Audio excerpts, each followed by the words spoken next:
So I'm back again with the final installment of the 3 jobs every man must do in his teenage years. So before you're 20. Now, the first one was work as a waiter in a restaurant. The second one was work in a call center or a retail outlet. And number 3, if anyone's guessed it, this was my job. This was one of the last jobs that I did before I left the world of work. And that was being a doorman, security.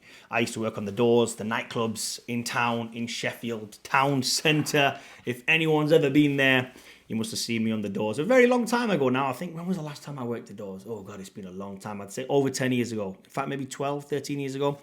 I was very young when I started working the doors. I was 18-year-old. I remember being at college and there was a couple of bigger lads who were a little bit older than me.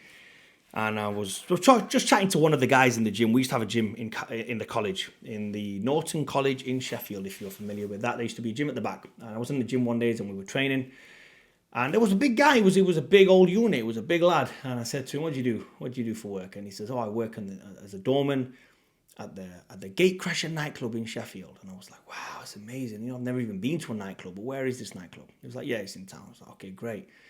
Sounds interesting. What do you do there?" He goes, "No, we just stand on the door and then people come and we fucking fight them and we go around the back and we have some scraps and we just push people out." And I'm like, "Yo, this is fucking sick." And when you're a kid and you start going out clubbing, you walk past the doorman, it's a big thing, especially those days. Nowadays, not so much. I don't go clubbing, so I don't really know what the nightlife is like nowadays. But back in those days, being a doorman was a big thing, man. You used to walk out the doorman and if the doorman knew you, and he just shook your hand, you and your mates, you were like, "Yo, did you see that?" The girls would be like, "Oh, you know the guy who works at the door?" "Yeah, of course I do. That's someone I know."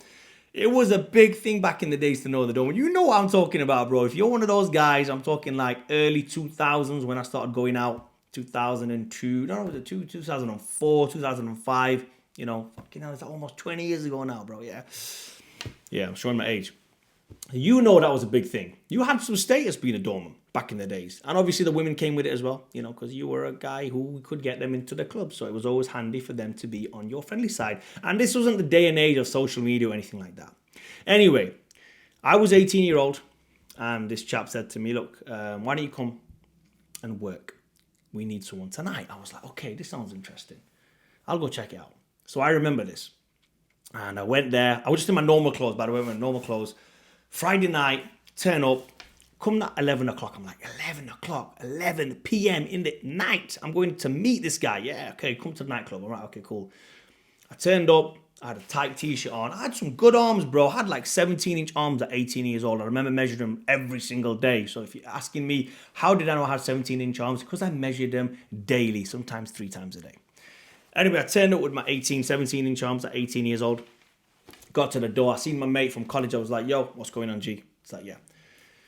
He spoke to the head doorman. He says, "Yo, this is the guy I was telling you about." He was like, "Yeah, come with me." So I walked behind this guy. He opened the side railing. I was like, "Yo, I'm like VVIP today." And there was a big queue of people looking, thinking, "Who's this young guy getting VVIP? Not even VIP. He's getting right through."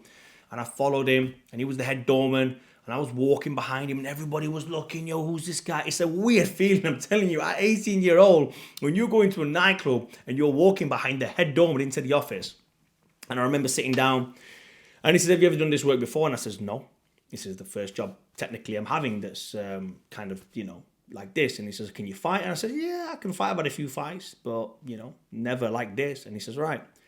See you tomorrow here. Get here for 9 o'clock, I think I started. Yeah, 9 o'clock started." He goes, "Okay." I said, "No." He says, "You got a suit?" And I says, "Yeah, I can get one." "Make sure you wear a suit. It's going to be cold, so wear a jacket as well. And if you've got any gloves, put some gloves on. Make sure everything's black. I'll see you tomorrow at 9 o'clock. I was like, holy shit, bro. That was it. Now, this is before the day and age of, in the UK, if you're in the UK watching this video, this is what we used to class as an SIA badge. What was SIA stand for? Security... I don't even know, bro. I don't even know what that stood for. So the SIA badge wasn't around those days. There was nothing. You didn't need a badge. And I'll explain to you how I eventually went and get my badge. So I turned up the next day. I went shopping first. So it was Saturday. I went into Meadowhall, got my clothes, got a shirt, got, my trousers, got everything sorted. Mum was like, "What are you doing?" I'm like, "Yeah, I'm just working in the club. I'm not doing anything. It's just standing behind the bar." So I told him at first. I didn't tell him I was working on the doors.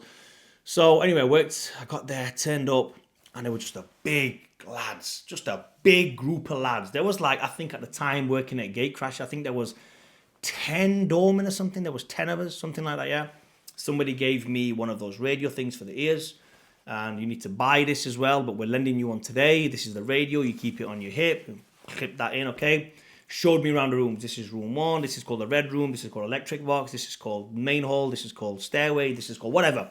I was like, okay, cool. Give me all these instructions. Right, today you're going to stand there for an hour, then you're going to change shifts. Someone's going to tell you to move around the place. I was working on the inside to start with. I wasn't working on the outside. Anyway, I worked on the inside, worked my way around. I was like, whoa, this is amazing. Had a few scraps in there, dragged a few people out. Blah, blah, blah. I'm not going to go into the whole story of it. I'm going to tell you exactly what I learned doing these jobs. Then I started working in other clubs and bars and stuff like that. So now, I'm going to get to the actual point on why I think it's very important that you guys, if you're watching this under the age of 20, should at least be a doorman, at least once in your life, for, I'd say 6 months. At least try it. And maybe now, actually, do you know what? This is probably one of the jobs I'm going to say, I don't know if it's still worth doing. Because nobody was getting, I don't know, you know what? Yeah, still do it. It's a great job, and I'll tell you why. I'll tell you why you need it. Right.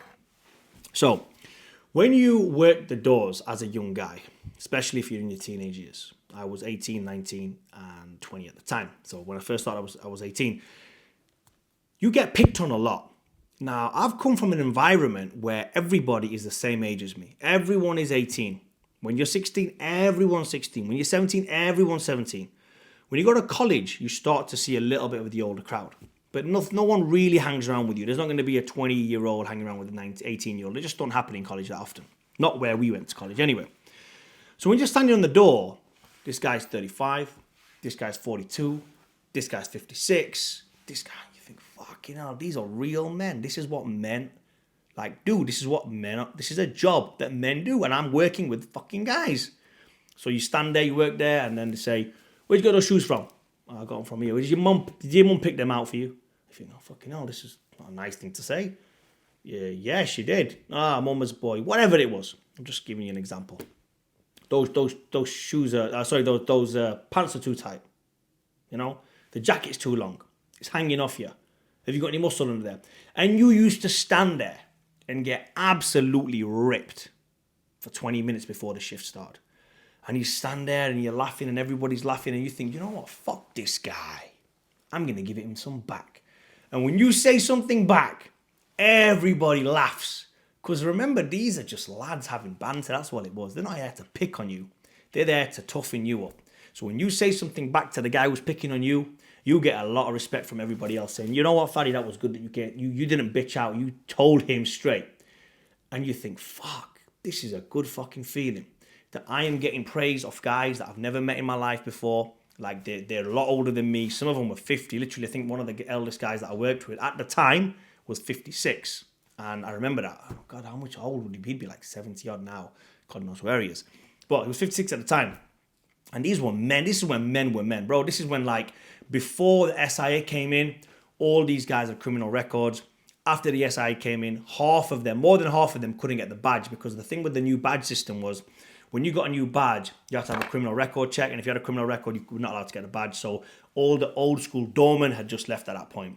So I was one of the old school ones at the time. And to just quickly tell you about the story of how I got the badge, the very next weekend before starting, I had to go to the council with my friend. And he had to issue them a picture and say, where are you working? And I said, I'm working at Gatecrasher. I got a slip signed from them to say I'm working there. And they printed me out a badge there. And then I think it cost me 30 quid and that was it. That was the badge. It was nothing, bro. It was garbage. You didn't need to wear it on your arm or anything. It was just a badge. Who was that badge for? I think it was just for the council to say you worked there, because we got paid in cash. You used to get paid in a brown envelope. It was a small brown envelope with your name on it, Faddy, and next to it said how many hours you'd worked, and then it was times £10 an hour at that time. I remember when I first started, it was £10 an hour, and then they put the money in there at the end of the night. Literally, the money came out the till. The money, you could see the till. The nightclub manager was down in the basement where you got paid. The money came out the till into the envelope for the head doorman. And then, right, there's yours. That was it, bro. None of this, slips or anything like that. You know, it's not even on record that I'll probably work there, if you know what I mean. So that is how that kind of job was. So that's how we got paid those days. It was a very, very long time ago. Anyway, so the point I'm trying to say, going off track here, is when you are working with these guys, these tough guys, they've seen it all in life. You know, they have literally been around and seen everything. So they are there chucking it at you. And all they are trying to do at this time is to make sure you have their back. That's all it was. Because nobody liked a pussy, bro. And it often happened when it kicked off and the guy who never fought or the guy who was cowering away in the corner, he didn't turn up for work the next day. He didn't even get told. It wasn't even the fact that, yo, you wasn't there for us when shit was kicking off. He just knew, I let the team down, and if you let the team down, see you later, bro. We don't need to see you. We don't need to be around you. You got your paycheck that night. We got paid every night. But that was it, bro. If you was one of those guys, luckily for me, it was never. I took a shoeing many times. I'm going to tell some stories about that. Another time I've had my finger bit off and all sorts has happened to me. I've had a few scars up here, but that's another story for another video. Right now I'm going to tell you guys why it's very, very important to do that, to be around men older than you. Toughens you up. And you get to realize that, you know what, even though they are taking a piss out of me, and it is, they are literally going in really hard. It's open season, bro. You can go back at them. And when you go back at them, you realize, you know what, I'm here, I'm with these guys, I'm understanding what is going on, how it's all happening. So that's the first thing. The second thing that you learn working the security or working the doors is your very your spatial awareness is where that gets built, working in a nightclub. Because you can sit at a door and it kicks off, one of the doormen says, no, he's not coming in, he's drunk. You've got to eye the guy up. First of all, if it kicks off, can I fight this guy? Where am I going to hit him?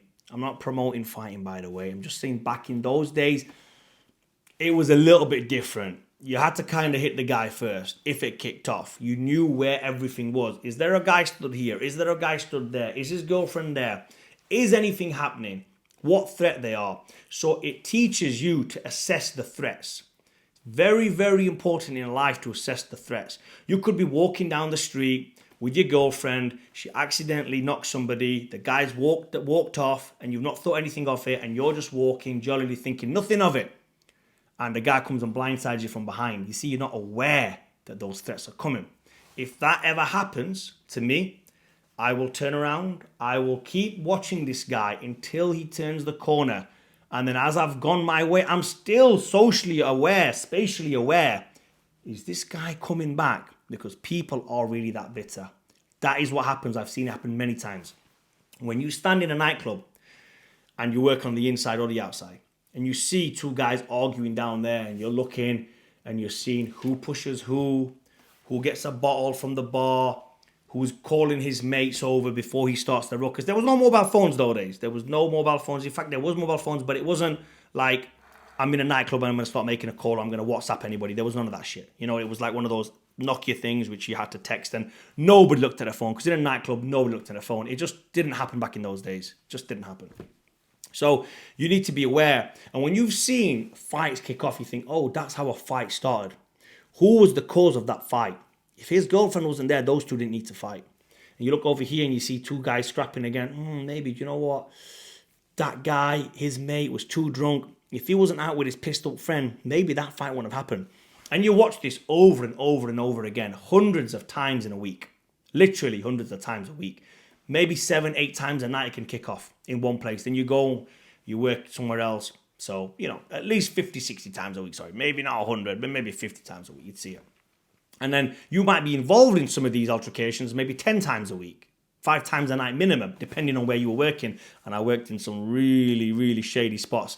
And I'll tell you a quick story about shady spots. Is you'd finish work at, say, 12 on a bar, and they said, oh, there's a nightclub down the road, and do you want to work there for double the pay? And you think, why am I getting double the pay?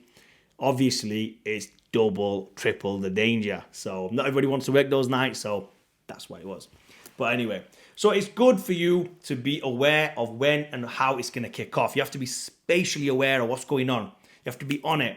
You have to be thinking, right, this is how a fight starts, this is how a fight doesn't start. And what that does is, in later on in life now, it teaches you how to diffuse the situation. So if you are in road rage, if you're in road rage, or you're walking down the street, or you're in a shop and you're fighting with somebody who's cut the line, or, you are now armed on how to diffuse these situations. I very rarely get into any altercations anywhere. Just today, some bus driver cut me up and I was parked in the traffic lights. He pulled up right next to me, pulled his window down, and I looked over and I just started laughing at the guy and I said, bro, come on, man. What's going on here? Why you pull your window down for? I'm on my way. And he was angry. When he saw me laughing, do you know what happened? He chilled out. He started laughing. He went, mate, all right, man, I'm sorry. And that's what he did. But he was angry. How did I diffuse the situation? I was just smiling at the guy. I knew that was pointless. Look, I'm going to be on my merry way in about 5 seconds. He is going to be very angry and really pissed off. I could swear at him, whatever. I'm very zenned out. Why ruin his day? He's carrying a bus full of people. There could be 50, 60 people on the bus. What if, because of me being pissed off, he crashes that bus? Could happen. What is the point? What am I trying to prove? How much of an ego have I got that I'm going to piss off this bus driver and say, yeah, I told you so I can get on my way? And then this guy's having a bad day. What's the point? I laughed. He laughed. He smiled. He realized maybe he shouldn't have got in a temper or even wound the window down. And when he left, I know he was thinking, yeah, you know what? Maybe next time that happens, I probably won't do it. And what happened is, it was on a bend. I came round the bend. And as you come round the bend, the bus was pulling out. Now, I've got my right away. I'm going straight. I see the bus pulling out, but it's a bend. So I can't all of a sudden stop on a bend. You know how that is. You can't stop on a bend because somebody can come in the back of me. So I went, and the traffic lights were right there anyway. So as the bus pulled out, the traffic lights were 10 yards in front of the bus. So he wasn't going anywhere regardless. He just felt the need that day. You know what? Today, he must have been a bit annoyed and thought, why is this guy speeding up around the corner? I'm going to pull out so I'm in front of him. It was a stupid thing for him to do. Very, very stupid thing. And he maybe realized that later on. And for me, I was like, look, bro, I'm just on my way. I'm not here to ruin anyone else's day. That could have caused a scene. It could have, I've seen smaller things than that cause a massive scene. So that's just one thing that you learn how to diffuse situations. When you're working on the doors, girls are the worst. Girls are the worst. I'm not joking. Anyone who's a doorman out there will agree with when I say this. Girls are the absolute worst when it comes to calming situations down, because 99% of the fights out there are caused by women, which is why you should just leave your women at home in the kitchen. No, maybe not. I'm not going to do a misogynist video, not yet anyway. I need to get a little bit more popular before I do shit like that. But yeah, you get what I'm trying to say. When you work the doors, you get to see a lot. You get to analyze a lot of situations. And you see multiple fights kick off. You see multiple people get beaten up, only to realize it's not that bad. You get punched in the face a hell of a lot of time. I've been blindsided more times than I can remember. And guess what? It ain't that bad. And your adrenaline pumping, everything's just fired up. You're ready for it. When you're young, you tend to fight a little bit more. Just the way it is. As you get older and as you realize, you think, you know what? I'm going to try and diffuse the situation. I'm not going to try to... I was always like the good cop. Tried to play good cop when it was doorman. It was a few of us. Yo, come over here, bro. Calm yourself down. Talk to me. What's the situation? I'm on your side. I know he's a prick. I work with the guy. Psychology. Get on the guy's side who feels like the victim and make him feel like he has an ally. And that was a very, very common trick that I use with everybody. This is a life skill. Just think about it. Picture it. He's pissed off. He can't get into the club because of whatever reason. He can't get in. And if a doorman ever tells you we can't get you in because you're wearing trainers, he's lying. It's something else. But anyway, he comes. Guy says you can't get in. I am now taking him away from the situation. And listen, G, I'm on your side. Don't worry about it. I know he's a prick. I work with him. What do you think he's going to do then? Do you think he's going to fight with me? What is he going to do? He's going to be calm and be like laughing and say, you know what? Yeah, he's a prick, that guy. I'm like, listen, it's a fucking shit club anyway. There's no girls in there today. Why don't you get yourself off down there? Do you see what I'm trying to say? And that is just a situation that happens many, many times in the night when you're working the doors. So that is why it's very, very important to try those out. Try those different scenarios out. And I'm not saying that scenario is going to play out the same way every single time. but it's very good to try different things when you are working security on how to interact with people when they're drunk, when they're aggressive, when they're irate, when, you know, they've just seen their missus cheating with another lad, or they've just been dumped themselves, whatever.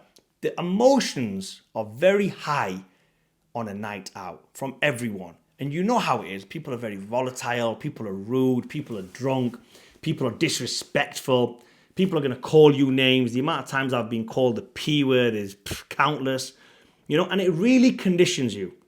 One of the main things it does is it conditions you to grow some thick skin. And that is why I always say, I'm going to finish this video now by saying it is the number one job I feel out of all the three that you should definitely do, because it's just real life. It's more real life than anything. And that is when you really get to see what these people with what you would class as a professional job, an architect, a barrister, a judge, you know, people who you'd think are like, oh, these are like the top cream of the crop of society. When they've had a drink, the true colors come out. And you get to realize that, you know what? They're all just human. They all have emotions.